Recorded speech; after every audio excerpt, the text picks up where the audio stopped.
Hello everyone, welcome to my YouTube channel. तो guys, जो भी मुझे सब्सक्राइब करते हैं और जो भी मेरे वीडियो देखते हैं तो आई एम वेरी थैंक्सफुल। और आप लोग मुझे इस तरह से टोकरे भर भर के सब्सक्राइब कीजिए और व्यूज भी दीजिए, ताकि मैं आप लोगों के साथ में एकदम लड्डू गोपाल जी वाले बढ़िया बढ़िया एक्सपीरियंस, बढ़िया बढ़िया थॉट और लॉ से रिलेटेड जितने भी सुविचार हैं वो लेकर के आती रहूं मैं। और मैं एक बात बताना चाह रही थी कि हम जो कृष्ण भक्त होते हैं ना, तो जब हम 1-1.5 साल तक कृष्ण की भक्ति कर लेते हैं तो हमको इनकी लीलाएं दिखाई देने लगती हैं। और जो कृष्ण भक्त नहीं होते या फिर थोड़े नास्तिक होते हैं तो उन्हें लगता है कि हम परिकल्पनाओं में जीते हैं या फिर हम ये भक्ति नहीं ढोंग करते हैं, या उसके अलावा लगता है कईयों को कि हम पॉपुलैरिटी गेन करने के लिए ऐसा करते। तो मैं उन सभी से ये कहना चाहूंगी कि आप भी पूरी श्रद्धा भक्ति से लड्डू गोपाल की भक्ति में डूब करके देखिए, तो आपको भी इनकी ये लीलाएं दिखाई देने लग जाएंगी। और मेरे पास तो कई सारे ऐसे सबूत हैं, और एक सबूत तो अभी कुछ दिन पहले का ही है, क्योंकि मुझे ना लड्डू गोपाल जी का ना वीडियो बनाना था। मैं इनका ना शैतानी करने का जो वीडियो बनाती हूँ ना, तो मुझे ऐसा लगता है कि जैसे कोई मेरा जब बेटा छोटा था वो शैतानी करता था ना, उस तरह से। तो एक दिन मेरा बेटा भी बहुत ज्यादा नाराज हो गया था मुझसे, तो मैं उसके लिए ना बहुत सुंदर सा टेडी बियर लेकर के आई थी। और फिर मैं कुछ दिन पहले वीडियो बनाने लगी तो उसमें भी सेम टू सेम वही था कि लड्डू गोपाल नाराज हो जाते हैं तो माँ उनके लिए टेडी बियर लेकर के आती है। तो टेडी बियर तो मेरे पास था रेड कलर का, लेकिन मुझे लगा कि मैं एकदम नया टेडी बियर लेकर के आऊं, क्योंकि उसमें जो दिखाना है कि मैं सुबह उठ के बाजार जाऊंगी तो नया टेडी बियर लेकर के आऊंगी। तो शाम तक काम करते करते ना मुझे बिल्कुल भी टाइम नहीं मिला, तो मैंने अपने बेटे से कहा कि तुम लेकर के आ जाओ टेडी बियर। तो बेटे ने कहा कि अभी तो मुझे बिल्कुल भी टाइम नहीं है, तो मैं कैसे लेकर के आ जाऊंगा। तो फिर मैंने इस लड़की से कहा, मैंने कहा कि तुम लेकर के आ जाना टेडी बियर सुबह के समय। देखो हंस रही है, हंसना बिल्कुल मना।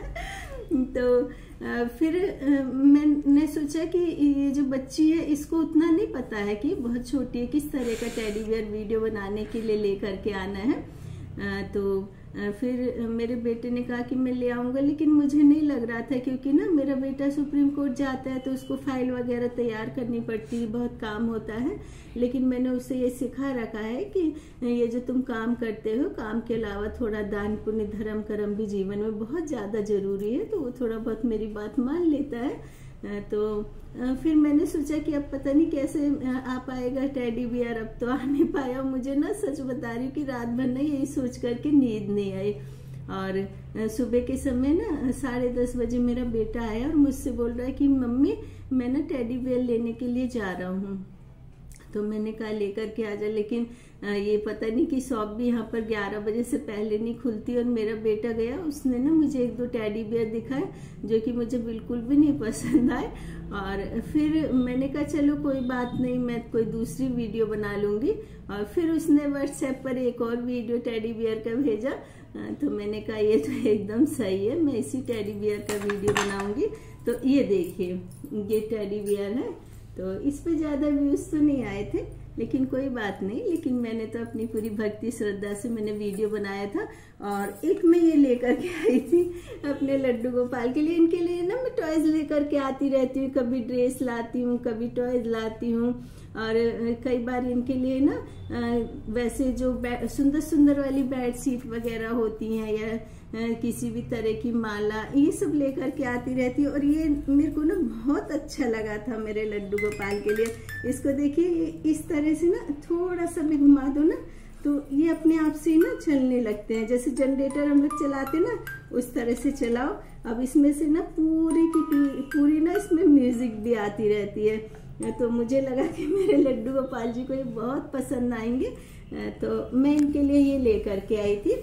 और उसके अलावा मैं खिलौने लेकर के आई थी, ये छोटे छोटे से मोर, क्योंकि ना ये डेकोरेशन के लिए भी बहुत अच्छे लगते हैं जब हम डेकोरेशन करते हैं।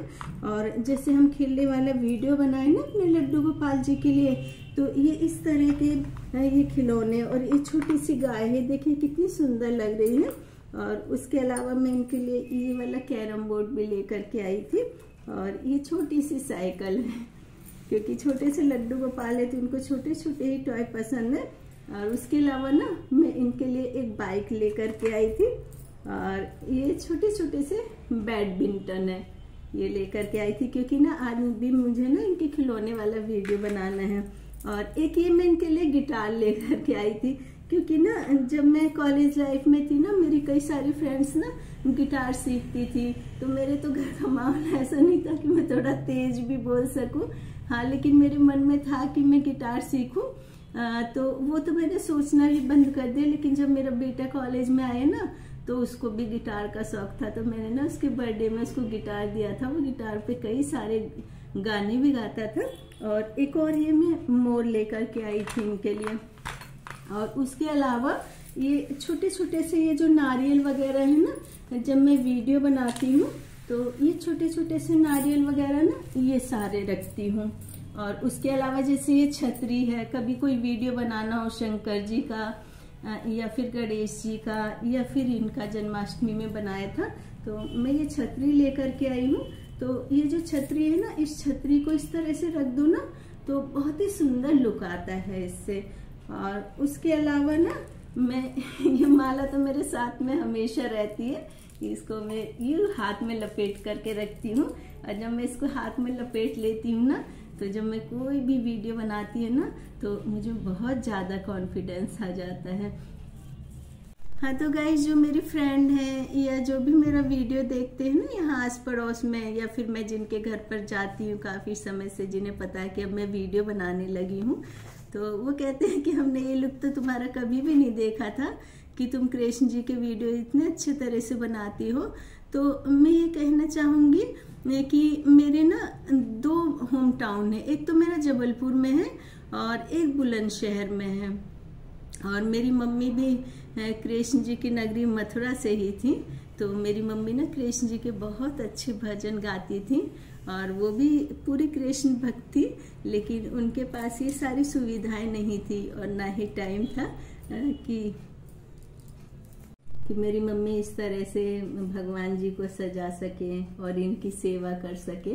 तो शायद उन्हीं की ड्यूटी मैं पूरी कर रही हूँ। और मैं बुलंदशहर से हूँ। मेरे 2 होम टाउन है, मैंने पहले भी बताया था कि एक तो मेरा होम टाउन जबलपुर में है और एक बुलंदशहर में है। क्योंकि जबलपुर में तो हम लोग काफ़ी साल पहले चले गए थे, तो वहाँ पर मेरे पेरेंट्स रहते हैं। मेरी मम्मी को तो गुजरे हुए काफ़ी साल हो गए, जब मेरा बेटा ही सिर्फ 3 महीने का था। मेरी शादी के शायद 4 साल हुए होंगे। तो मेरा जो होम टाउन है वो जबलपुर में और एक बुलंदशहर में है। तो बुलंदशहर के जेवर में है। तो जेवर में भी मेरे बहुत सारे रिलेटिव है, बहुत सारे मेरे कज़न है, कम से कम नहीं तो हम लोगों का 50-60 परिवार हैं एक ही जगह पर, जो मेरे सारे रिश्तेदार रहते हैं। और जब मैं शादी होकर के आई थी तो मुझसे यहाँ पर कहा जाता था कि तुम तो जेवर टप्पल की हो, एकदम गांव है। तो मुझे सुन के बहुत अच्छा लगता था कि मैं ऐसे गांव की हूँ कि मैं इतना सब सुन ले रही हूँ और अच्छे से बर्दाश्त भी कर ले रही हूँ। और कहा जाता था तुम्हारे यहाँ तो धूल मिट्टी उड़ती रहती है और बैलगाड़ी वगैरह चलती हैं। तो अब जहाँ पर मेरा बुलंदशहर मेरा गांव है, वहाँ पर तो अब एयरपोर्ट बन गया है। तो अब तो मेरे बच्चे जब भी बताते हैं तो ये कहते हैं कि जो हमारी मम्मी के दादी बाबा का घर है वो एकदम एयरपोर्ट के पास है। वहाँ हमारे जो चाचा जी हैं और रिलेटिव है ना, उनकी प्रॉपर्टी भी है एकदम एयरपोर्ट के पास में, जो कि अब बहुत ज़्यादा महंगी हो गई है। और जो भी मैं ये वीडियो वगैरह बनाती हूँ ना, तो ऐसा सोच करके मैं बिल्कुल वीडियो नहीं बनाती कि कितने मुझे लाइक मिलेंगे, सब्सक्राइबर मिलेंगे या व्यूज जाएंगे। उस वक्त मुझे बिल्कुल भी नहीं पता रहता है। जब मैं वीडियो बनाती हूँ ना, तो मैं सिर्फ इन्हीं की भक्ति में ही लगी हुई रहती हूँ जब इनका वीडियो बनाती।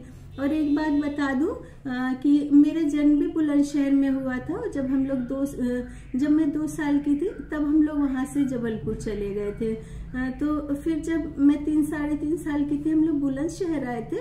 और जब हम वहाँ पर आए थे तो वहाँ पर एक बलदाव जी का मंदिर है, वहाँ पर हम खेलने के लिए जाते थे। तो मुझे तो उस समय नहीं पता था कि ये मंदिर है, मुझे लगता था कि ये प्लेग्राउंड है, इसलिए हम लोग यहाँ पर खेलने के लिए जाते हैं।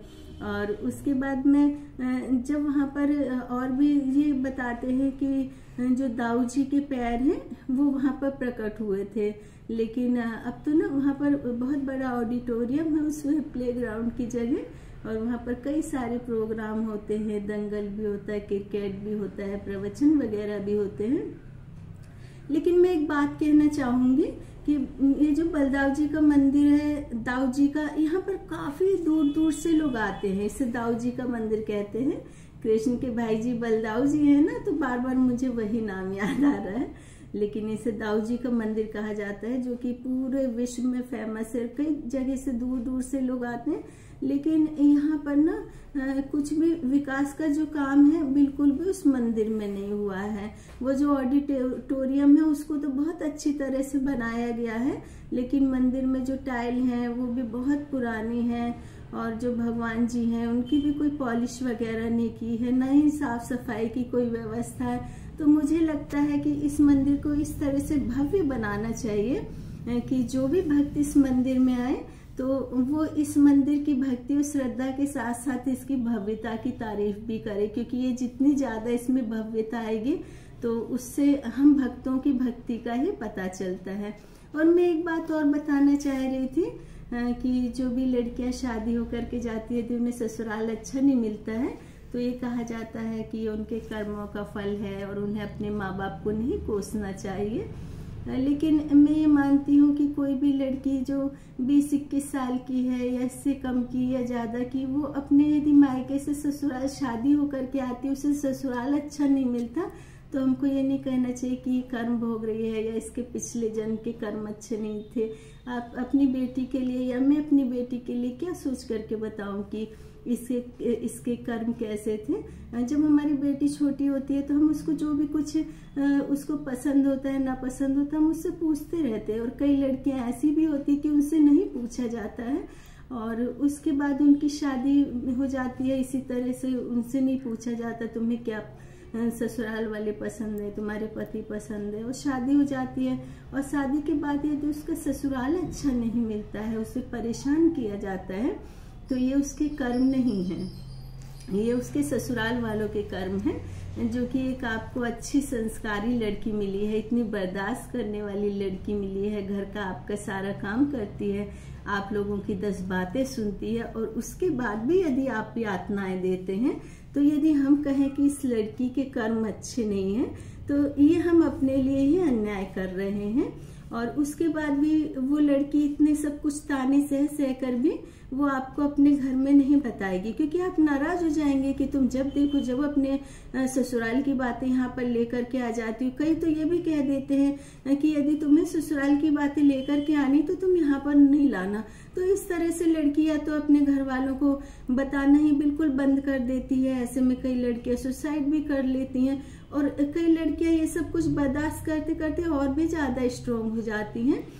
लेकिन जो लड़कियां इस तरह से बर्दाश्त करती हैं, अपने घर का ससुराल का सारा काम करती, संस्कारों में भी रहती हैं, और जितनी भी उनको यातनाएं दी जाती है, प्रताड़ित किया जाता है, उनका जवाब वो इस तरह से नहीं देती कि जिस तरह से उनके ससुराल वाले उनके साथ करते हैं। वो एकदम पेशेंस में रहकर, संस्कार में रहकर, अपने कामों को करते हुए खुद में बिजी रह करके उसका जवाब देती हैं, और उसके बाद उनके ससुराल वाले खुद ही उनसे कहते हैं कि नहीं, हमने तो तुम्हें इतना ज्यादा परेशान किया था, लेकिन बदले में तुमने हमें वो सब कुछ नहीं दिया। तो यहाँ पलट के जो ससुराल वालों के भी कर्म होते, उनके भी जो उसको यातनाएं देते हैं, जो परेशान करते, उनके भी कर्म सुधर जाते, क्योंकि उन्होंने पश्चाताप कर लिया। उन्हें पता चल गया कि जिस बहू को आपने सारी जिंदगी परेशान किया है और वो सारी जिंदगी आपकी सेवा करती रही, आपको कभी पलटकर जवाब नहीं दिया, आपके साथ कोई गलत व्यवहार नहीं किया है, तो मैं कहती हूँ कि जो किसी की भी बेटी को परेशान करते, उन्हें परेशान नहीं करना चाहिए। उसके अलावा भी जो किसी की बेटी यदि किसी के घर की बहू बन करके जाती है, तो उसको भी अपने सास ससुर, देवर, ननद सबका पूरा पूरा सम्मान करना चाहिए।